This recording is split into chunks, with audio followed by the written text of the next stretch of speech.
Bro రాయన్ movie so ఇప్పుడే చూసి రావడం జరిగింది. అంటే ఓకే బానే ఉంది, బట్ కానీ అసురన్ వాడ చెన్నై ఈ లెవెల్ అయితే లేదనమాట. కొంచెం ధనుష్ డైరెక్షన్ కదా ఈ మూవీ వచ్చేసి, కొంచెం వెట్రిమారన్ డైరెక్షన్ స్టైల్ లాగానే ఉంది ఈ మూవీ కూడా. బట్ కానీ వెట్రిమారన్ మూవీలో ఉండే అంత ఇప్పుడు అసురన్ వాడ చెన్నైలో ఉండే అంత ఇంటెన్స్ స్క్రీన్ ప్లే, ఆ లెవెల్ స్టోరీ బిల్డింగ్ కానీ ఆ లెవెల్ కంటెంట్ కానీ అంత లేదు. బట్ ఓకే బానే ఉంది.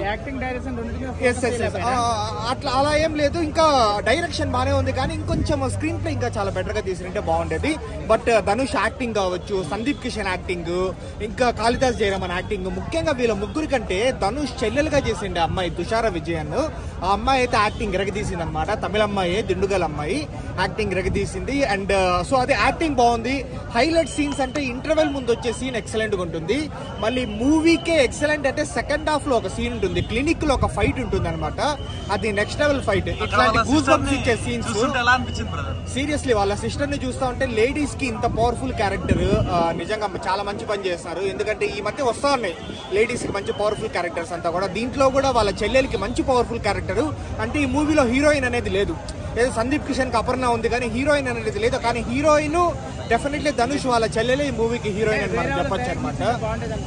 అలా ఏం లేదు, కాకపోతే ఇది కొంచెం ధనుష్ స్టైల్లో ఉందనమాట. నేను ఇంకా కొంచెం ఎక్స్పెక్ట్ చేస్తాను. మనకేంటంటే మూవీ చూసేటప్పుడు అక్కడక్కడ అరే ఇంకొంచెం బెటర్ గా పెట్టిండొచ్చు కదా, ఏదో జస్ట్ గూస్ బంప్స్ వచ్చే సీన్స్ ఒక 3-4 ఉంటుందంటే, ఇంటర్వెల్ ముందర సీను, సెకండ్ హాఫ్ లో ఒక 2-3 సీన్లు ఉంటుంది. ఇంకా చాలా బెటర్ గా పెట్టిండొచ్చు కదా. ఇప్పుడు మనకు వడ చెన్నై కావచ్చు, అసురన్ కావచ్చు, చూసేటప్పుడు ఏ లెవెల్ ఇంటెన్స్ గా మనం చూస్తామో అది కొంచెం మిస్ అయిందనమాట. బట్ కానీ ఓవరాల్ గా మూవీ నాకు అబవ్ ఎవరేజ్ అనే నాకు అనిపించింది. ఏదో కొంచెం తగ్గిందంటే వడ చెన్నైకి అసురానికి. Music A R Rahman music, A R Rahman music songs నాకు పెద్దగా ఆకట్టుకోలేదు కానీ బీజిఎం అయితే బాగుంది. అంటే మూవీకి ప్రాపర్ గా సెట్ అయింది అనమాట ఏఆర్ రెహమాన్ బీజిఎం. అనిరుద్ధ్ అయితే డెఫినెట్లీ సాంగ్స్ కూడా ఇంకా బాగుంటుంది. ఇప్పుడు అనిరుద్ధ్ మంచి ఫామ్ లో ఉన్నాడు కాబట్టి, ఏదో మొన్న వచ్చింది ఒక ఇండియన్ 2 ఒకటే సరిగ్గా లేదు అనిరుద్ధ్, మిగతాదంతా ఎక్సలెంట్ గా ఉంది. ధనుష్ యాక్టింగ్ చాలా బాగా చేస్తాడు. ధనుష్ యాక్టింగ్ గురించి మనం చెప్పాల్సిన పనే లేదు.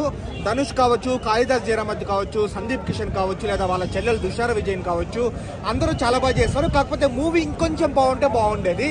నాకు ఓవరాల్ గా ఒక అబవ్ యావరేజ్ మూవీ అని నాకు అనిపించింది. ఇంకొంచెం బెటర్ గా పెట్టింటే బాగుండేది.